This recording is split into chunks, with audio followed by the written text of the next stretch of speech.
2 Timóteo, capítulo 3, versículo 14. Diz a Escritura: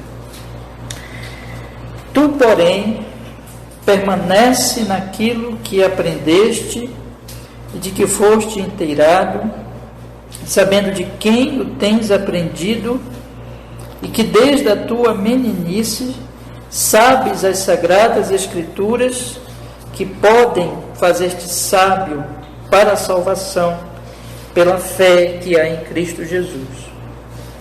Toda a Escritura é divinamente inspirada e proveitosa para ensinar, para repreender, para corrigir, para instruir em justiça, para que o homem de Deus seja perfeito e perfeitamente instruído para toda boa obra.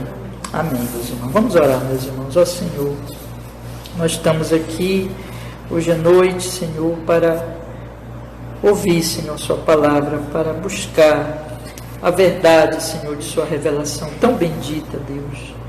Pedimos, tenha misericórdia de nós, nos abençoe, Senhor, com o conhecimento de Ti e de Sua vontade, através do ensino da Sua Sagrada Escritura, nós te pedimos, e que o nosso coração receba, Senhor, a Sua palavra com fé, com obediência, com humildade, com perdão dos nossos pecados, para a Sua glória, para o nosso bem eterno. Em nome de Jesus, nós te pedimos, Senhor, seja conosco a Sua bondade, em nome de Cristo. Amém e amém. Graças a Deus. Pode sentar, meus irmãos, pode sentar.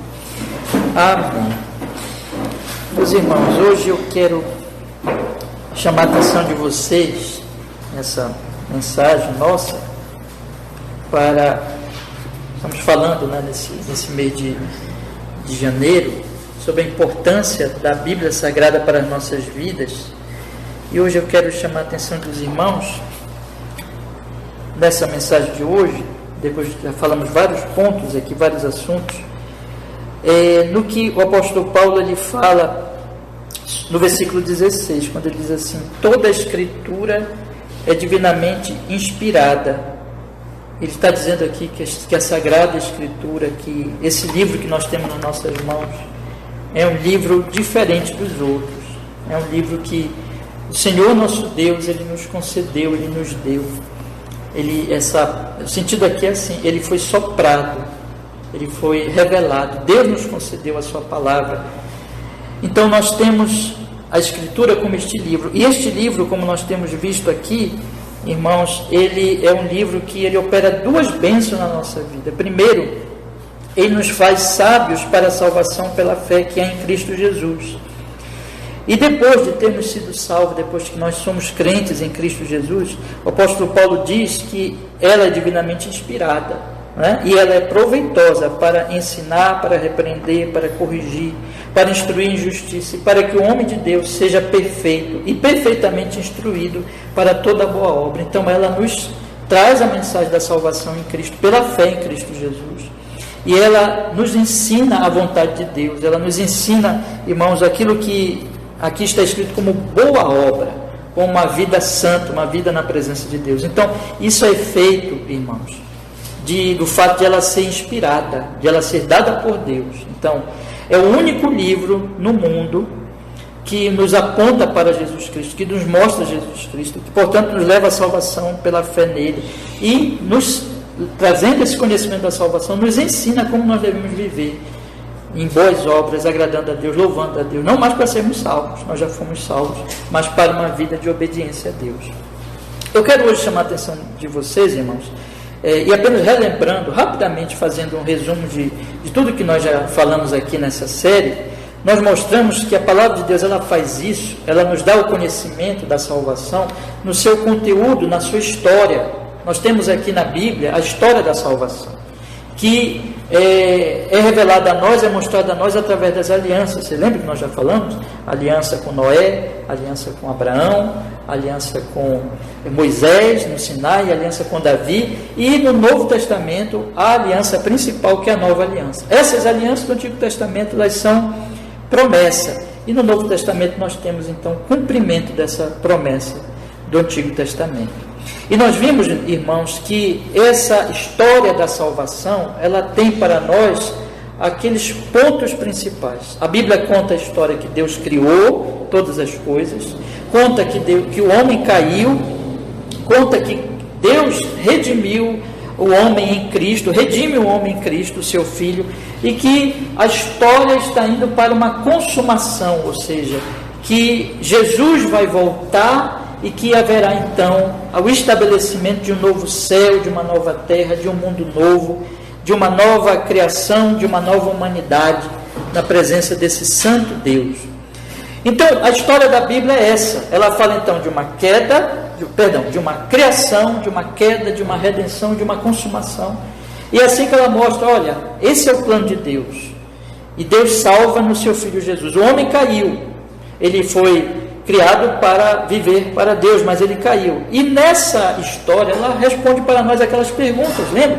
Que nós já estudamos também. Existem perguntas que só a Bíblia responde, que são as principais perguntas da vida. Qual o sentido da vida?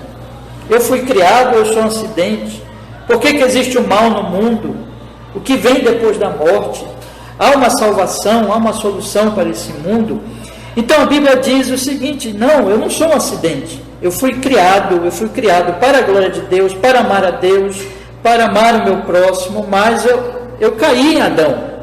Isso fez com que eu me voltasse contra Deus, eu odiasse a Deus e odiasse o meu próximo. Isso trouxe sobre mim a ira divina, mas Deus, na sua misericórdia, na sua bondade, salva a humanidade.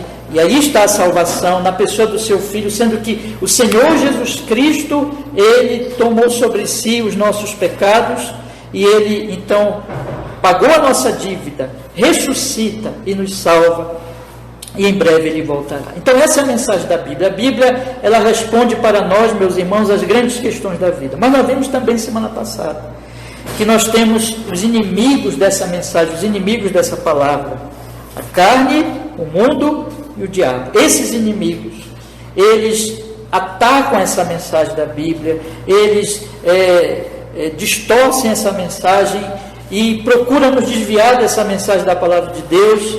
E nós vimos isso, irmãos, que pode fazer isso, e esses inimigos fazem isso. A carne, que é a nossa natureza pecaminosa, o diabo, que é o pai da mentira, e o mundo, que é essa humanidade caída. Então eles atacam a palavra de Deus, e eles fazem isso, meus irmãos, através de aspectos, como o apóstolo Paulo fala em 1 Coríntios capítulo 1, de aspectos filosóficos ou religiosos, produzindo falsas filosofias que nos afastam de Deus, ou trazendo religiões que às vezes até podem usar a própria Bíblia, mas interpretam mal a Bíblia e distorcem a sua mensagem, e assim atacam a mensagem de Deus. E hoje pela manhã eu mostrei para vocês que esses inimigos espirituais, eles procuram responder essas perguntas essenciais com ilusões, com mentiras.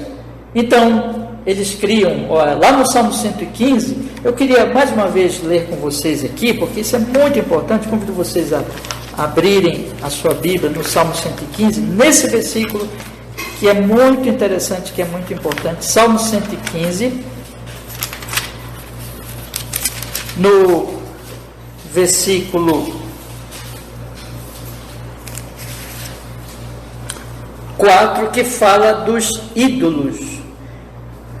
Salmo 115, versículo 4 diz assim, acompanhe comigo, meus irmãos, quero ler só esse versículo nesse momento: os ídolos deles são prata e ouro, obra das mãos dos homens. Então o salmista está dizendo aqui que a natureza dos homens, os próprios homens, eles produzem os seus ídolos, os seus deuses. Então, como ele responde? Como é que a natureza humana responde à questão de para que eu existo?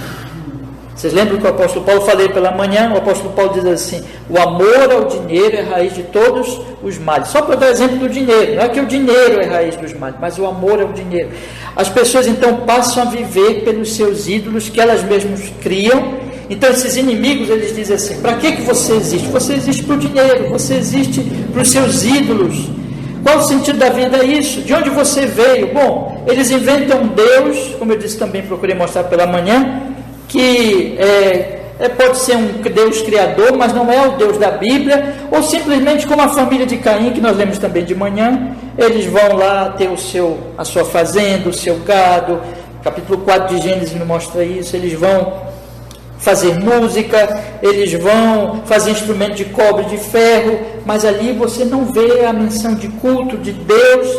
Então a humanidade vai sendo enganada, o homem na sua própria natureza, o diabo com as suas mentiras, e a humanidade caída, todos eles concorrem contra a verdade das Escrituras, enganando, dizendo assim: vocês devem viver para o dinheiro, vocês devem viver para os tesouros desta vida. Aquilo que o Senhor Jesus Cristo disse: não acumulem tesouros na terra, onde a traça e a ferrugem corrói, mas acumulem tesouros no céu, onde os ladrões não desenterram, não roubam, onde a traça e a ferrugem não corrói. Mas esses inimigos espirituais vão levando os homens a pensarem que essas coisas são importantes, e eles vão se dedicando para essa vida, eles negam a Deus, eles não buscam a Deus, e o final, meus irmãos, de tudo isso é que eles se tornam como seus ídolos. É muito interessante. Eu li com vocês também de manhã, e eu disse para vocês aqui o que está no versículo, convido também vocês lerem agora comigo, no Salmo 115, no versículo 8, quando a palavra de Deus diz assim: a eles se tornem semelhantes os que os fazem, assim como todos os que neles confiam. Ou seja, esses ídolos que, segundo o finalzinho do versículo 4, são obra das mãos dos homens, eles vão produzir nesses homens, que esses homens vão se tornando igual aos seus ídolos. Eles vão se corrompendo, eles vão se destruindo. Veja o que a Bíblia diz aqui, que a eles se tornem semelhantes os que os fazem, assim como todos que neles confiam. Eles confiam que os seus ídolos vão lhes salvar, eles confiam no seu dinheiro, eles confiam na qualquer coisa que eles idolatram, mas o salmista diz aqui: eles vão se tornar semelhantes aos seus ídolos, eles vão ser corrompidos. Os seus ídolos são mudos, são prata, não tem boca, mas não falam, versículo 5, tem olhos, mas não veem, tem ouvidos, mas não ouvem, nariz tem, mas não cheiram, tem mão, mas não apalpam, tem pé, mas não andam, som algum sai da sua garganta, eles não podem falar, eles não podem salvar. Então o que acontece com os homens que idolatram esses ídolos? Eles vão se tornar iguais a eles vão ser corrompidos, eles vão ser destruídos, irmãos. Então a Bíblia está dizendo aqui, que toda esperança de salvação fora da verdade, fora da revelação, que vem do coração do homem, leva à destruição do homem. Mas esse homem, ele vive para essas coisas, ele acha que nessas coisas ele tem a sua esperança, mas no final ele encontra, irmãos, a perdição eterna. Então o que a Bíblia diz? A Bíblia diz para nós assim: a verdade. Eu encerrei hoje de manhã dizendo que a palavra de Deus é como um farol.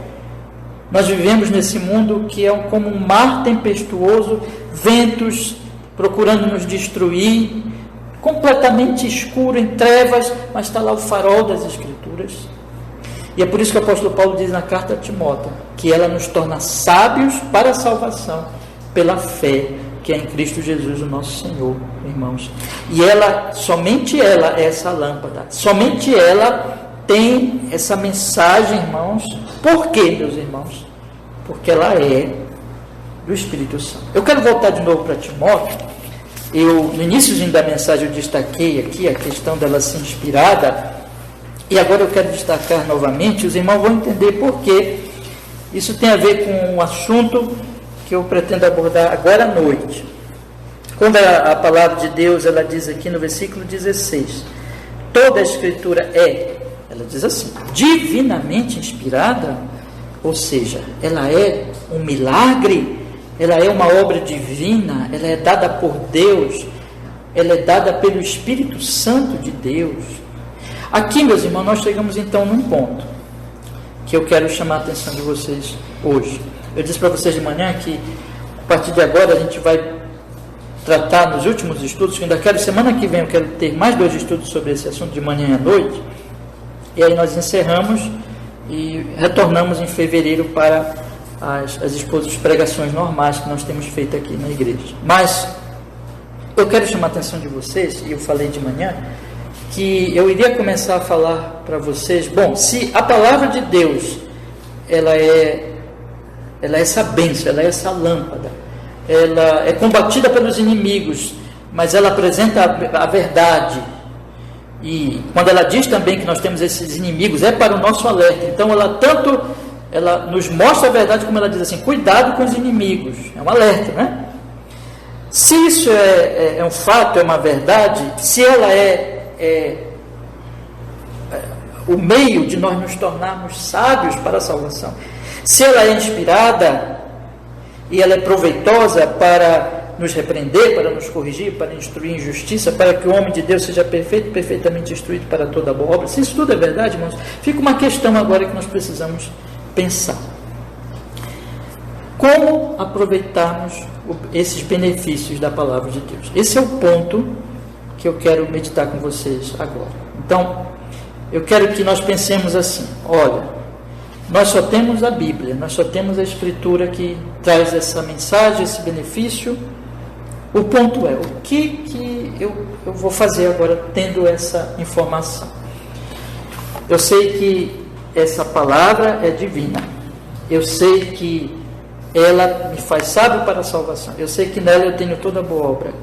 Como aproveitar essa palavra? Deixa eu falar uma coisa para vocês. A Bíblia não somente nos mostra a mensagem dela, mas ela nos mostra também como nós podemos aproveitar a sua mensagem. Isso é assim, fascinante, irmão, isso é maravilhoso. Porque ela não apenas apresenta a mensagem, mas ela diz assim, olha, você precisa aproveitar, você precisa usar este benefício. Vamos colocar assim. Eu vou ilustrar da seguinte maneira. Uma pessoa está doente, a pessoa vai no médico, aí o médico passa um remédio qualquer, e a pessoa vai na farmácia, leva a receita, compra o remédio, só que lá na receitazinha do médico já está o quê? Como ela deve usar aquele remédio. Então, geralmente os médicos, eles não dizem muito para nós por que aquele remédio faz um bem em relação àquela enfermidade, né? Mas, se você for ler a bula do remédio, tem algumas informações lá.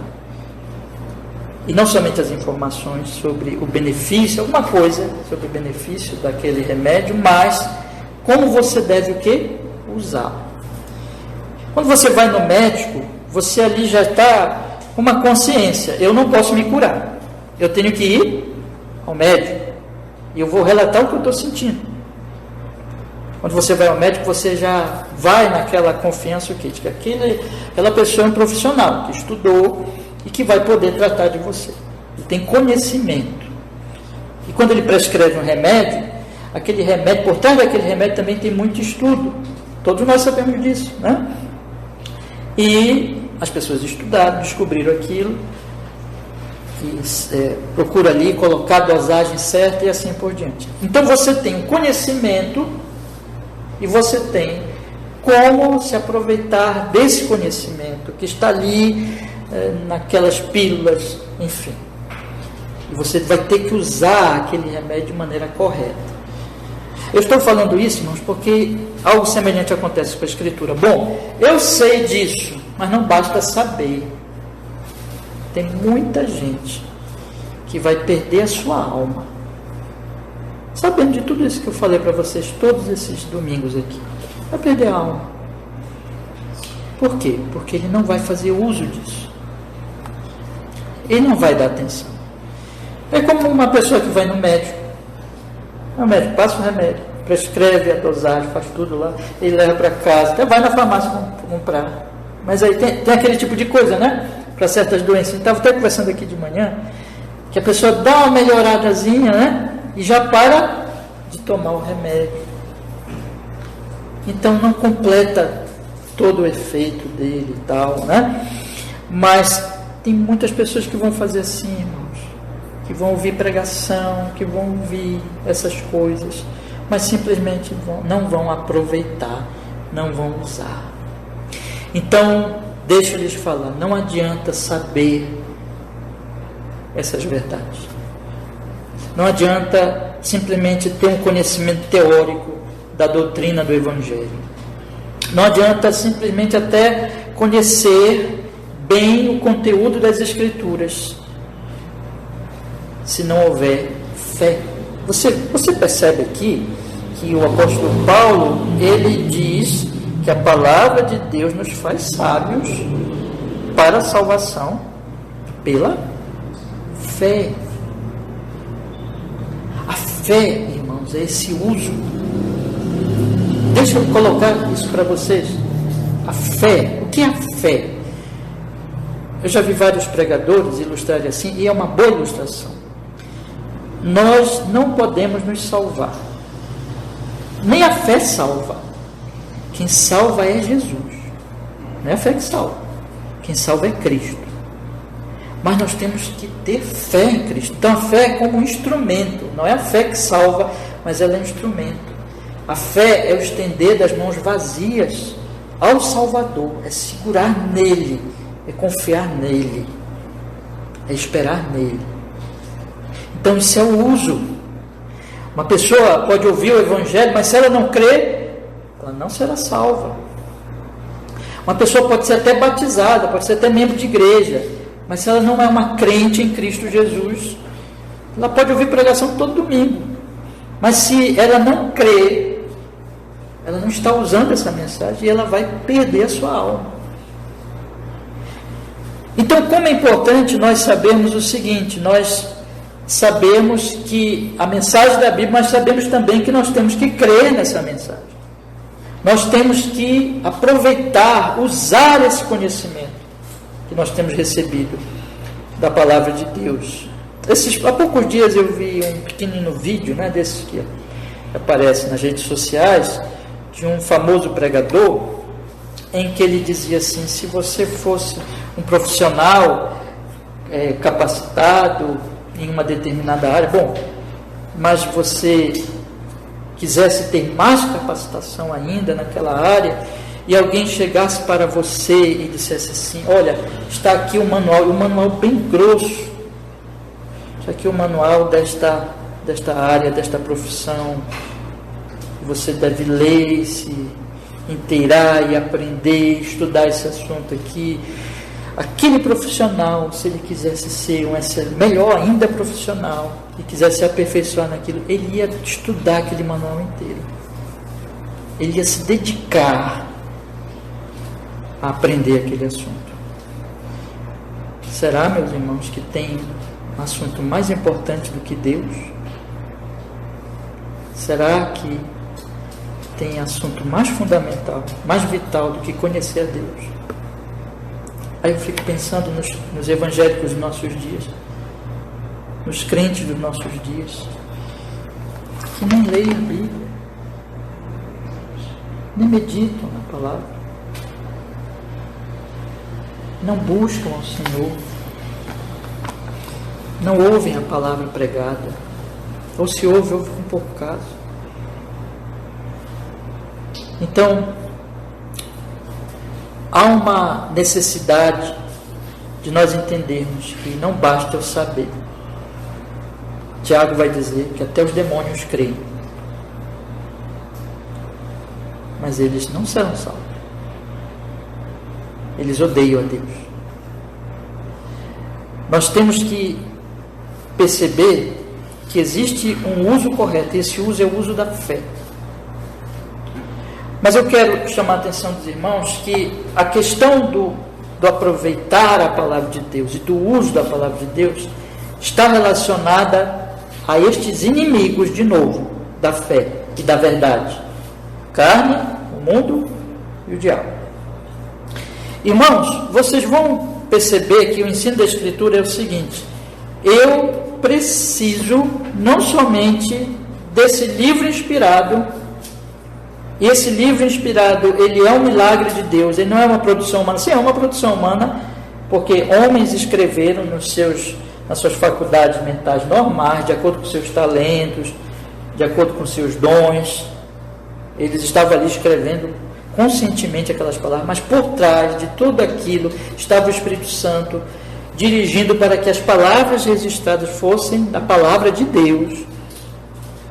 Então, É verdade que, num certo sentido, é uma produção humana, sim, mas é uma produção divina também, no sentido em que o Espírito Santo estava operando através daqueles homens, mas isso é um milagre. Isso é um milagre. Então nós precisávamos de um milagre para recebermos a palavra. Então nós temos aqui nas nossas mãos hoje esse livro, é um milagre. Já afirmei isso aqui outras vezes, quero reafirmar que este livro que nós temos nas nossas mãos é um milagre. Então nós precisávamos desse milagre. Quando nós pensamos em milagre, o que nós pensamos? Nós pensamos em alguma coisa que está além da nossa capacidade. Então, quando nós dizemos assim, é um milagre, quer dizer que eu não poderia ter feito. E quer dizer também que está para além do que é normal, do que acontece normalmente. Assim que a gente pensa logo em milagre, né? Então, a pessoa, ocorre um milagre na vida dela, ou seja, ela não podia fazer aquilo, e aquilo ultrapassou a normalidade, o ordinário, é extraordinário, é um milagre. Significa que o homem não podia fazer, e eu quero enfatizar esse ponto muito bem. O homem não podia escrever a Bíblia, o homem não podia conhecer a Deus. É isso que o apóstolo Paulo, nós vimos semana passada, e eu quero convidar vocês a abrirem de novo a sua Bíblia agora em 1 Coríntios, capítulo 1. 1 Coríntios, capítulo 1.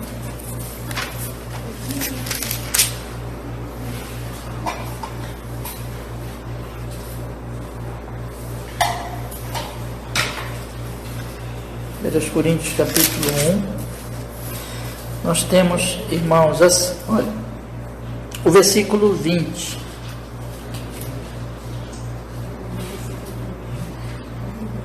Onde está, 1 Coríntios capítulo 1, versículo 20, onde está o sábio, onde está o escriba, onde está o inquiridor deste século? Porventura não tornou Deus louca a sabedoria deste mundo, pois, visto que na sabedoria de Deus, o mundo não conheceu a Deus, pela sua sabedoria, aprove a Deus salvar os crentes pela loucura da pregação. O que Paulo está dizendo é o seguinte: o homem, e isso foi o próprio decreto divino, mas não é esse meu ponto hoje. Eu só quero chamar a atenção de vocês, é que o homem não poderia chegar a Deus, a conhecer a Deus. Veja que ele diz no versículo 21, visto que na sabedoria de Deus o mundo não conheceu a Deus pela sua sabedoria, isso significa que o homem não poderia conhecer essas coisas que nós temos falado aqui nessas semanas, que estão neste livro, falando sobre Cristo, falando sobre pecado, falando sobre o que acontece na natureza humana, o único meio de salvação, o que Deus está fazendo, sobre a consumação. O homem não poderia chegar a esse conhecimento por si mesmo, o homem não poderia chegar, enfim, à cruz, porque Paulo está falando da cruz, a cruz de Cristo. Ele diz aqui no versículo 17, leiam comigo, por favor, diz assim: porque Cristo enviou-me não para batizar, mas para evangelizar, não em sabedoria de palavras, para que a cruz de Cristo se não faça vã, porque a palavra da cruz é loucura para os que perecem, mas para nós que somos salvos é o poder de Deus. Então, o homem na sua sabedoria diz, a cruz é loucura. Então o homem na sua sabedoria jamais poderia ter chegado ao conhecimento salvífico que vem a nós em Cristo, na sua obra na cruz, quando ele morre pelos nossos pecados. Não poderia. Paulo está dizendo aqui que para o homem natural, para o homem normal, isso é loucura. Então ele diz que, ele coloca aqui 3 categorias que ele está pensando no seu próprio contexto cultural, e na cidade de Corinto, que era uma cidade, ali todo aquele contexto que tinha filosofia, assim por diante. Então ele está colocando o seguinte: onde está o sábio? O sábio é o filósofo. Onde está o escriba? O escriba é o judeu. O sábio é o filósofo gentil, grego. O escriba é o judeu. Ele diz assim, versículo 22, para vocês compreenderem aqui: os judeus pedem um sinal, os gregos buscam sabedoria. Então ele está falando de 2 povos, que cada um busca a sabedoria, busca um conhecimento O judeu gosta muito de sinais. O grego gosta de sabedoria, de filosofia. O grego, o gentio, é este sábio do versículo 20. O judeu é o escriba do versículo 20. Então nós temos aqui o filósofo pensando, criando sistemas. Aí vocês que já ouviram, com certeza todo mundo já ouviu aqui falar de Platão, Sócrates, Platão, Aristóteles, assim por diante, toda aquela filosofia grega. Então esses homens, eles criaram sistemas, eles pensaram, eles raciocinaram, mas nunca eles chegaram na cruz, e a cruz para eles é loucura. O escriba, o estudioso da Torá, do Antigo Testamento, da lei de Deus, ele tinha, olha só que coisa, hein? Ele tinha a lei de Deus nas suas mãos, ele estudava a lei de Deus, que é revelação, mas ele também não entendeu.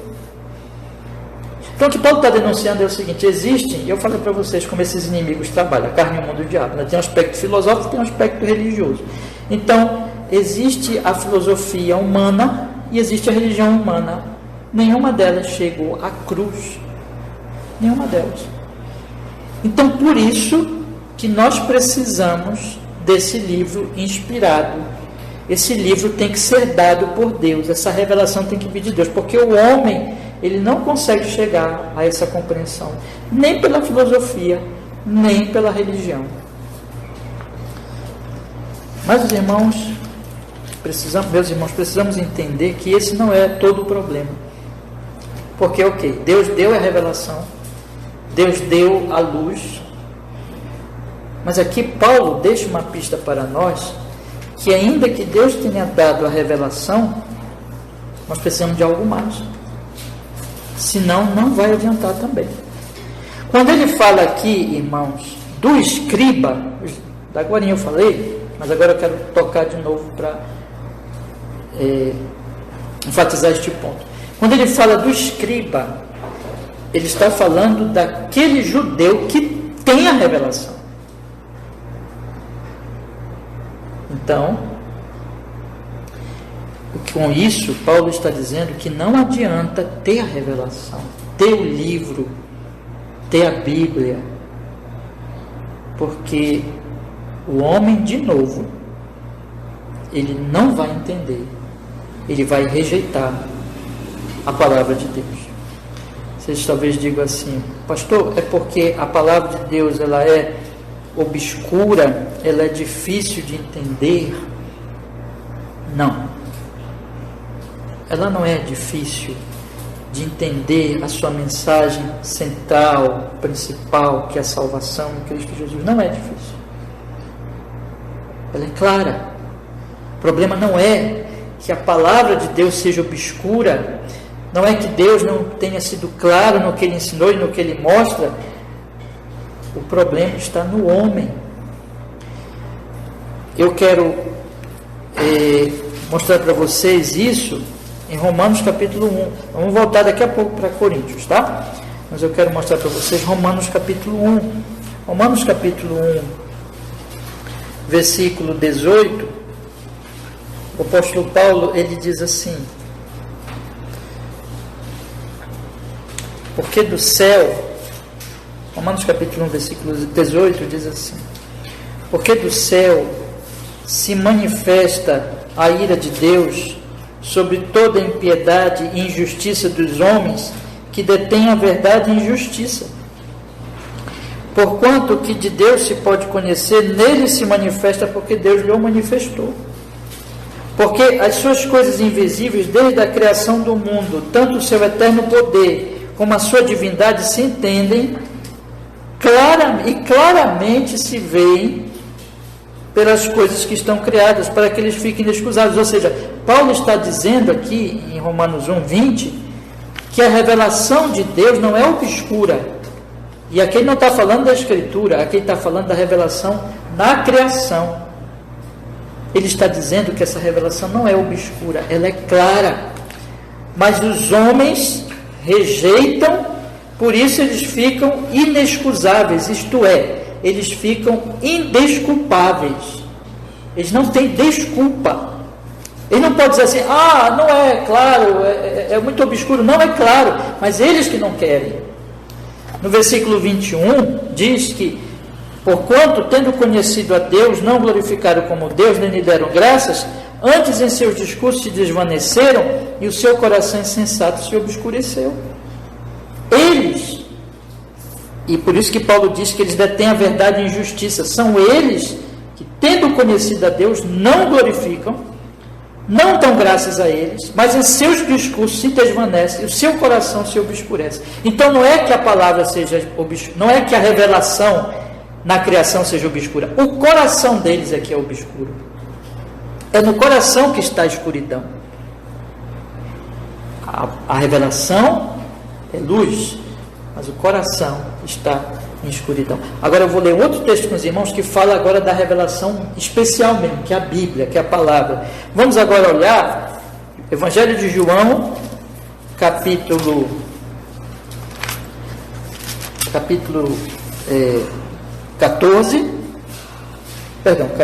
16. Perdão de novo, irmãos, é o capítulo 15. Falei 2 vezes errado, agora está certo. João, capítulo 15, versículo 23.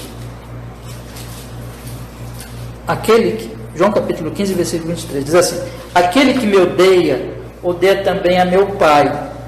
Se eu entre eles não fizesse tais obras, quais nenhum outro tem feito, não teria o pecado. Mas agora viram-nas e me odiaram a mim, a meu Pai.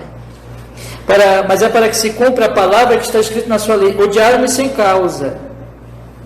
Vocês então percebem, meus irmãos, que Jesus está dizendo, e ele diz no versículo 22, eu não li o 22, mas eu quero ler agora.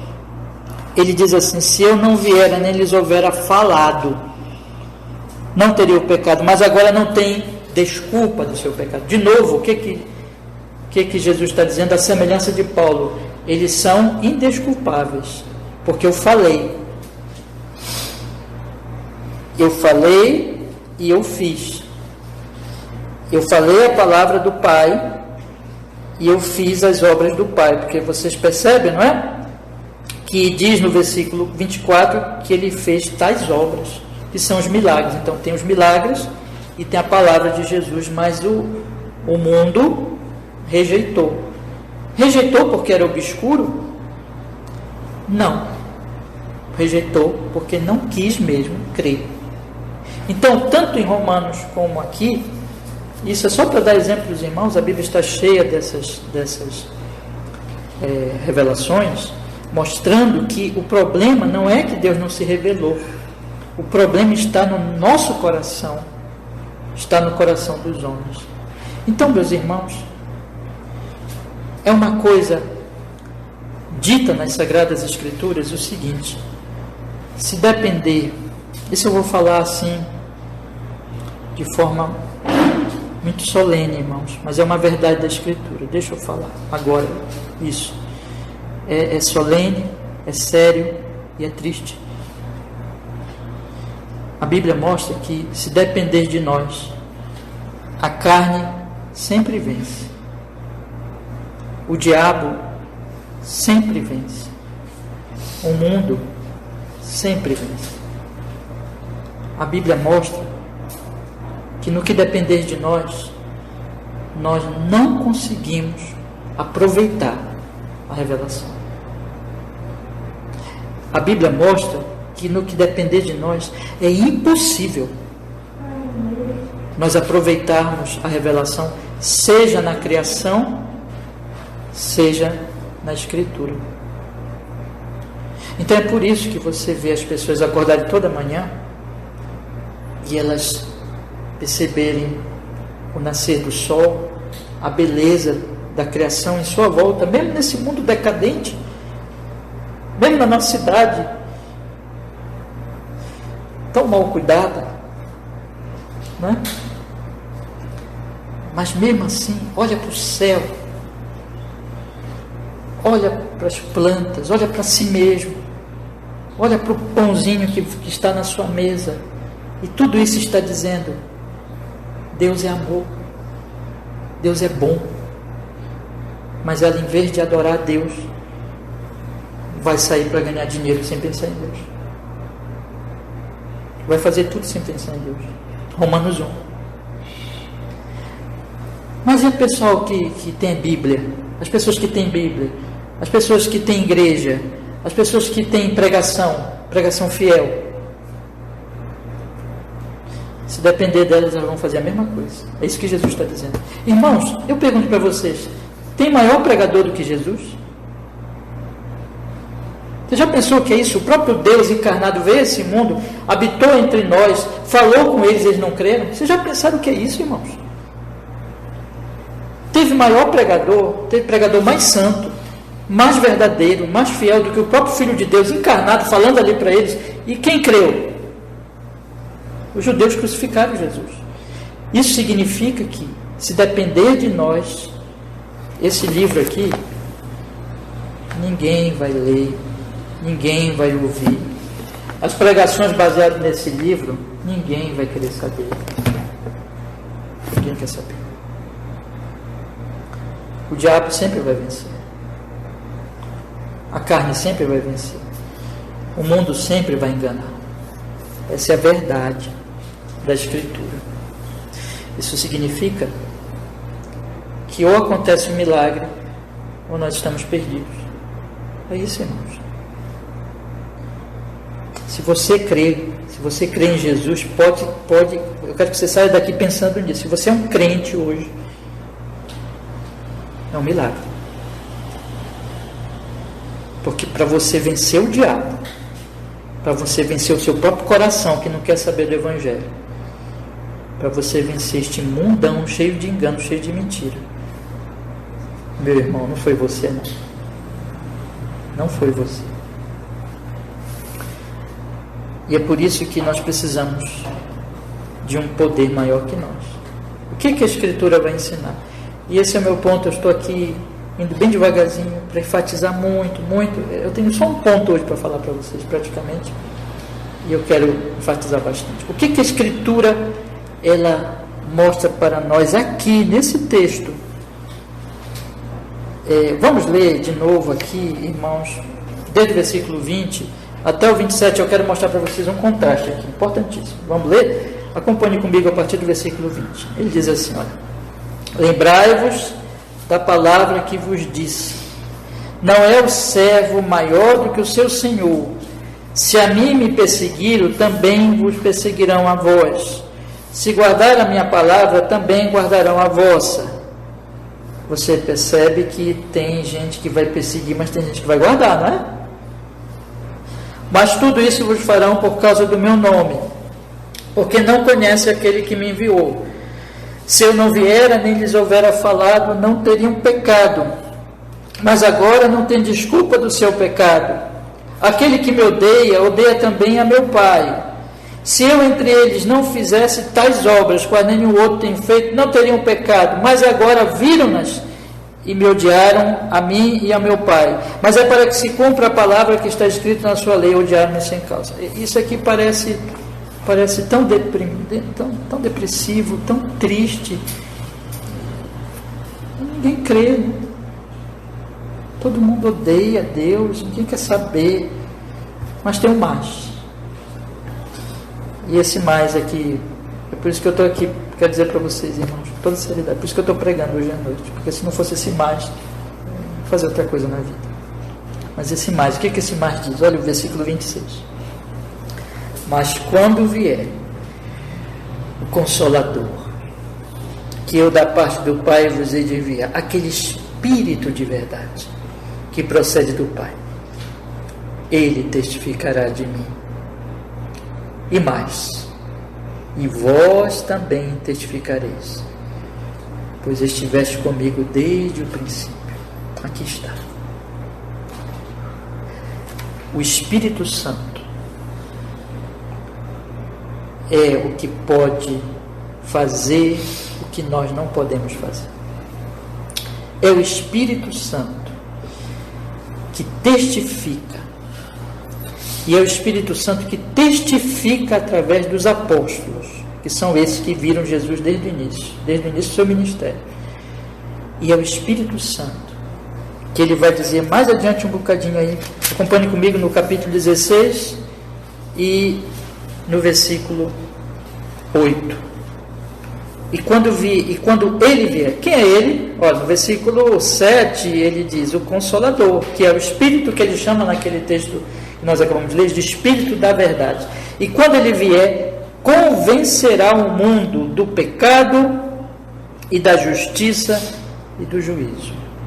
Então é o Espírito Santo que convence, só o Espírito Santo que pode operar esse milagre. É só o Espírito Santo que pode vencer a minha carne, a minha natureza pecaminosa, que é meu inimigo. Eu sou meu inimigo. Eu trabalho contra mim mesmo. Eu amo o engano, a mentira. Eu amo a palavra que o diabo me dá. É só o Espírito Santo que pode me libertar disso, dessa prisão de mim mesmo. É o Espírito Santo que pode me dar vitória sobre o diabo, sobre as mentiras do diabo. É o Espírito Santo que pode me libertar das pressões desse mundo sedutor, que me leva para o engano e que me faz rejeitar a palavra de Deus. É o Espírito Santo que me convence do meu pecado e da justiça e do juízo de Deus. É o Espírito Santo que opera isso em mim. Então é o Espírito Santo. Agora, falei para vocês que nós íamos voltar para Coríntios, né? Vamos agora novamente. 1 Coríntios capítulo 1. O apóstolo Paulo, ele diz aquelas palavras também muito terríveis, né? Mas muito verdadeiras, quando ele diz no versículo 20, 1 Coríntios capítulo 1, versículo 20, onde está o sábio, onde está o escriba, onde está o inquiridor deste século? Porventura não tornou Deus louca a sabedoria deste mundo? Porque visto que na sabedoria de Deus o mundo não conhecia Deus pela sua sabedoria, aprove a Deus salvar os crentes pela loucura da pregação. Mas, lá no capítulo 2, agora convido meus irmãos a lerem comigo. Ele vai dizer o seguinte, irmãos. Vamos ler a partir do primeiro verso. E eu, irmãos, quando fui ter convosco, anunciando-vos o testemunho de Deus, não fui com sublimidade de palavras ou de sabedoria, porque nada me propus saber entre vós, senão a Jesus Cristo e este crucificado. E eu estive convosco em fraqueza, em temor e em grande tremor, e a minha palavra, a minha pregação não consistia em palavras persuasivas de sabedoria humana, mas em demonstração do Espírito de poder. Deixa eu falar para vocês aqui, aproveitando, né? O que Paulo está dizendo é o seguinte: eu não fui pregar filosofia para vocês, eu não fui pregar a mensagem dos escribas, eu fui pregar a cruz, eu fui pregar a palavra do Espírito Santo, a cruz de Cristo. Versículo 5 ele diz assim: para que a vossa fé não se apoiasse em sabedoria dos homens, mas no poder de Deus. Todavia falamos sabedoria entre perfeitos, não porém a sabedoria deste mundo, nem dos príncipes deste mundo que se aniquilam. Eu já tinha falado isso no capítulo anterior. Mas falamos a sabedoria de Deus, oculta em mistério, o qual Deus ordenou antes dos séculos para a nossa glória, a qual nenhum dos príncipes deste mundo conheceu, porque se a conhecesse, nunca crucificaria o Senhor da glória. Irmão, se Pilatos soubesse quem era Jesus, ele não teria crucificado Jesus. Se os escribas soubessem quem era Jesus, eles não teriam crucificado Jesus. Mas por que eles não sabiam? Porque Jesus não deixou claro quem ele era? Não, porque eles não ouviram, eles não observaram, eles se obscureceram. A sabedoria do mundo nunca consegue chegar ao conhecimento nem da revelação. Então Paulo está dizendo: eu não trouxe filosofia, eu não trouxe a mensagem dos escribas, eu trouxe a mensagem da cruz. Ele diz no versículo 8: ao qual nenhum dos príncipes então do mundo conheceu, senão não teria crucificado o Senhor da glória. Mas o versículo 9 diz: mas como está escrito, as coisas que o olho não viu e o ouvido não ouviu e não ouviram o coração do homem, são as que Deus preparou para os que o amam. Olho não viu, ouvido não ouviu, não subiu ao coração do homem o que? A cruz. Os homens não chegaram a essa compreensão, a esse conhecimento, mas Deus preparou para os que o amam. Mas Deus nos revelou, veja o que ele diz no versículo 10, pelo seu Espírito, porque o Espírito penetra todas as coisas, ainda as profundezas de Deus. Tem um teólogo, eu até estou lendo o livro dele nesse momento, estou colocando algumas partes lá no grupo da igreja, D.A. Carson, que ele diz assim, só tem um ser que conhece completamente o outro ser com quem ele está se comunicando, é Deus. Eu falo com vocês aí, D.A. Carson fala assim, né? Eu estou falando aqui com vocês estão me ouvindo, quando vocês me ouvem, vocês conhecem algo do meu pensamento, porque eu estou falando com vocês, mas vocês nunca vão conhecer tudo que eu penso, porque vocês não podem penetrar no meu pensamento, e vice-versa, eu também não posso saber tudo que você pensa, nem mesmo agora que você está pensando aí. Mas Deus sabe, Deus conhece tudo que está dentro de mim, Deus conhece tudo que está dentro de você, e também isso diz respeito ao próprio Deus. Só tem um que conhece Deus de maneira plena, total, absoluta, é o próprio Deus, é o seu Espírito. É isso que Paulo está dizendo, quando Paulo diz assim, meus irmãos, mas nós não recebemos o Espírito do mundo, versículo 11, eu vou ler aqui, porque qual homem sabe as coisas do homem, senão o Espírito do homem que nele está? Assim também ninguém sabe as coisas de Deus, senão o Espírito de Deus.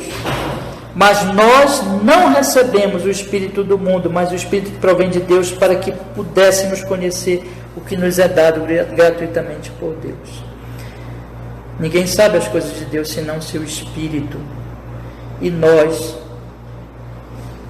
recebemos, diz assim, mas o Espírito que provém de Deus, mas nós não recebemos o Espírito do mundo, mas o Espírito que provém de Deus, para que pudéssemos conhecer o que nos é dado gratuitamente por Deus, as quais também falamos, não com palavras que a sabedoria humana ensina, mas com as que o Espírito Santo ensina, comparando as coisas espirituais com as espirituais. Ora, o homem natural não compreende as coisas do Espírito de Deus, porque lhe parece loucura, e não pode entendê-las porque elas se discernem espiritualmente.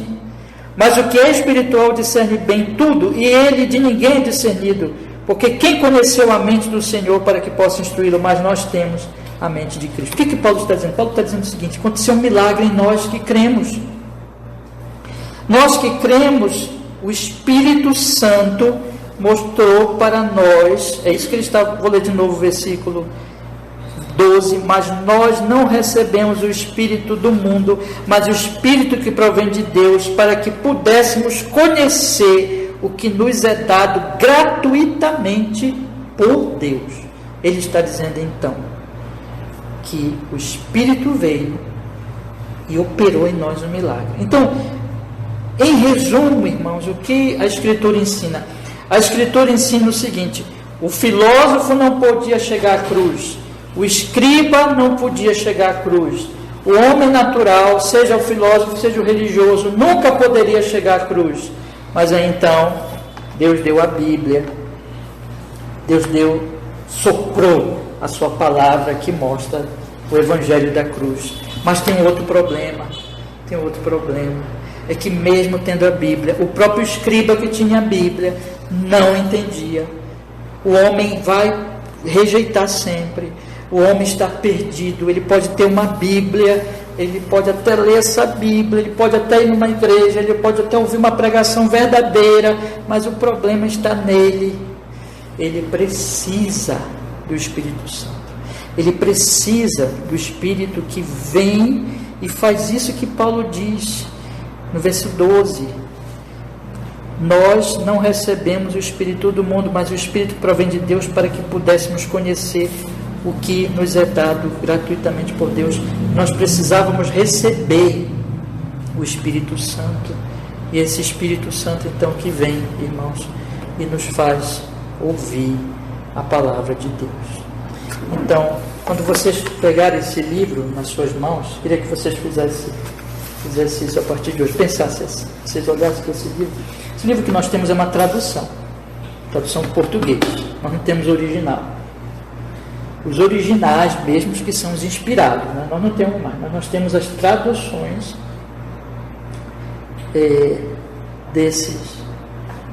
originais, vamos dizer assim. Nós temos várias cópias dos originais mesmo.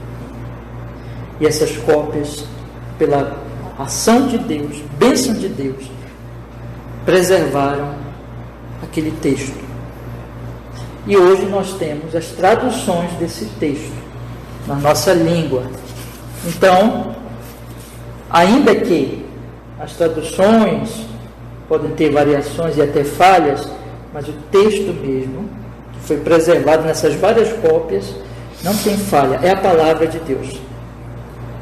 Então, quando você pega este livro, nós temos, graças a Deus, boas traduções. Vocês podem dizer assim: eu tenho a palavra de Deus traduzida para a minha língua. Então, este livro é soprado por Deus. Este livro que é, irmãos, é um milagre. Mas se eu estou lendo este livro, e eu estou compreendendo este livro, e eu estou crendo na mensagem deste livro, se está acontecendo comigo aquilo que Paulo diz lá em 2 Timóteo 3,14, a palavra está me fazendo sábio para a salvação. Aí eu posso dizer também, aconteceu um segundo milagre. Então, a palavra é um milagre, mas a fé na palavra é um milagre. E quem operou ambos os milagres foi a mesma bendita pessoa. Quem foi? O Espírito Santo.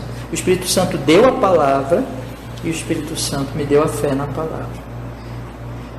Eu queria então deixar esse ensino para os irmãos e queria que vocês saíssem aqui pensando nisso. E eu vou deixar aqui um pontozinho aqui para nós continuarmos domingo que vem, de manhã e à noite, né? O ensino que eu procurei trazer para vocês hoje foi o seguinte: eu só posso fazer bom uso da palavra se esse milagre acontecer na minha vida. O ponto que nós devemos pensar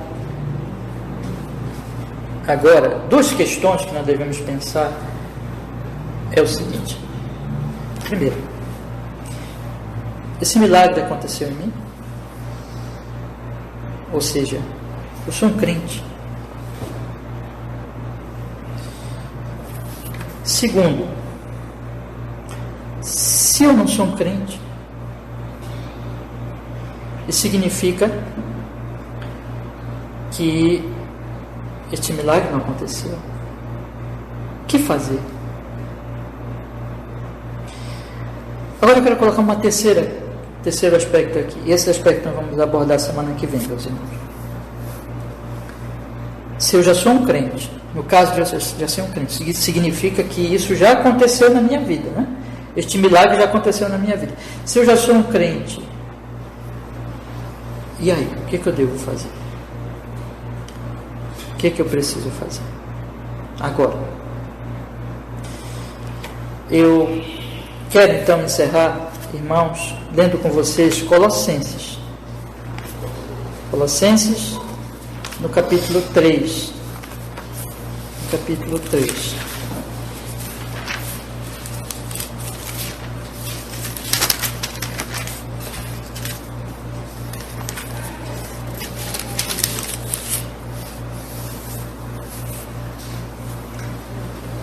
Versículo 16. Colossenses capítulo 3, versículo 16, que diz assim: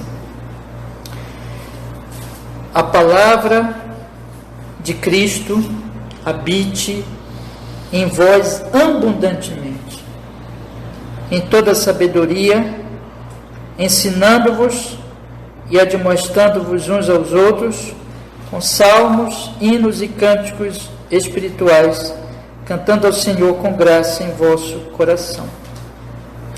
E quanto fizestes por palavras ou por obras, fazei tudo em nome do Senhor Jesus, dando por Ele graças a Deus Pai. Os irmãos me permitem ler mais um versículo que tem a ver com esse último aspecto aqui. Evangelho de João, de novo, capítulo 15 agora, meus irmãos.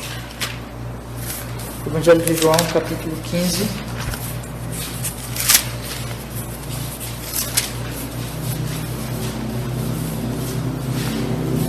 versículo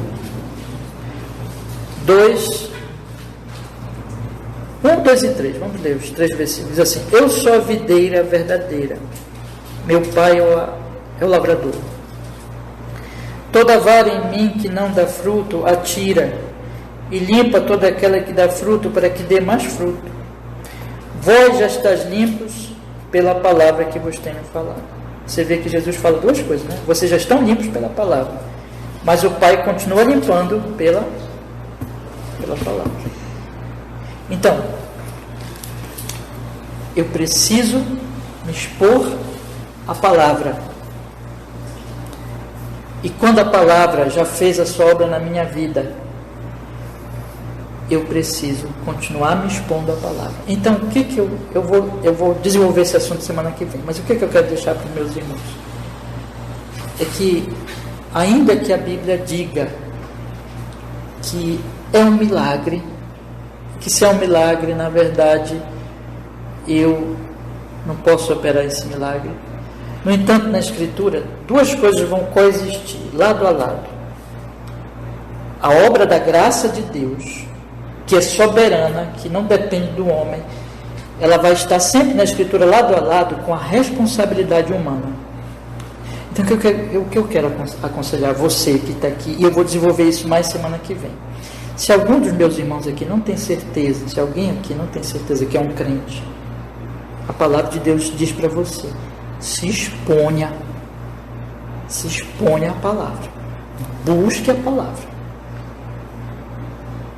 e busque a Deus pedindo: Deus, faça uma obra na minha vida. Segundo, se você já é um crente, a Bíblia diz a mesma coisa para você: continue se expondo à palavra. Porque que Jesus, é isso que Paulo diz: a palavra habite em vós abundantemente. Isso diz respeito ao quê? Diz respeito que eu tenho que buscar isso, que a palavra habite na minha alma abundantemente. Se isso está acontecendo, aqueles que estão se expondo à palavra, se ainda não têm certeza que são crentes, mas estão buscando, estão se expondo, olha, meus irmãos, isso é um grande sinal. Um grande sinal que o Espírito Santo já está movendo o coração dessa pessoa. Agora, aqueles que já são crentes, mas continuam se expondo e continuam buscando, isso é um maravilhoso sinal também de que eles são verdadeiros crentes e que eles estão sendo aperfeiçoados. Agora, eu deixo um alerta: aqueles que negligenciam a palavra, aqueles que ou não leem, não meditam, não ouvem, ou tendo ouvido, dão pouco caso, é um sinal, meus irmãos, é um sinal de alerta de que talvez não sejam crentes. Para esses, nós temos simplesmente que aconselhar: busque a Deus, mude isso na sua vida e se exponha à palavra de Deus. Esse é o conselho. Amém? Que Deus nos dê sua graça, meus irmãos. Vamos orar? Vamos pedir que Ele nos abençoe. Ó Senhor, nós queremos agradecer por sua grande misericórdia e graça que tens derramado sobre nossas vidas, Senhor, nos trazendo este livro precioso, essa palavra preciosa, e nos trazendo também, Senhor nosso Deus, a obra do Espírito na nossa própria alma, para que nós pudéssemos ouvir e crer. Senhor, que nós queremos pedir por todos nós que estamos aqui. Nenhum de nós que está aqui seja um ouvinte negligente. Que todos nós possamos, Senhor, receber a bendita graça do Espírito Santo para ouvirmos a palavra e crermos para a nossa salvação. E que todos nós possamos, Senhor, continuar ouvindo e continuar sendo fortalecidos na fé, para que prossigamos em santificação, Senhor. Guarda-nos da negligência. Abençoa a nossa querida igreja. Abençoa nós. Abençoa os irmãos que faltaram hoje. que não estão aqui também, para que todos, na sua bondade, na sua misericórdia, tenham esta bênção, Senhor, de ouvir a palavra e de se tornarem sábios para a salvação pela fé em Cristo Jesus e serem, Senhor, aperfeiçoados para toda a boa obra. É o que nós te pedimos hoje, Senhor, para que possamos, enfim, te conhecer, te amar e te adorar de todo o nosso coração. No Senhor Jesus, nos dá essa bênção, Senhor, a nós e aos nossos irmãos e a todos os que amamos, que conhecemos, em nome de Jesus, para a sua glória, para o nosso bem. Esse é o nosso pedido hoje à noite, no Senhor Jesus. Amém e amém.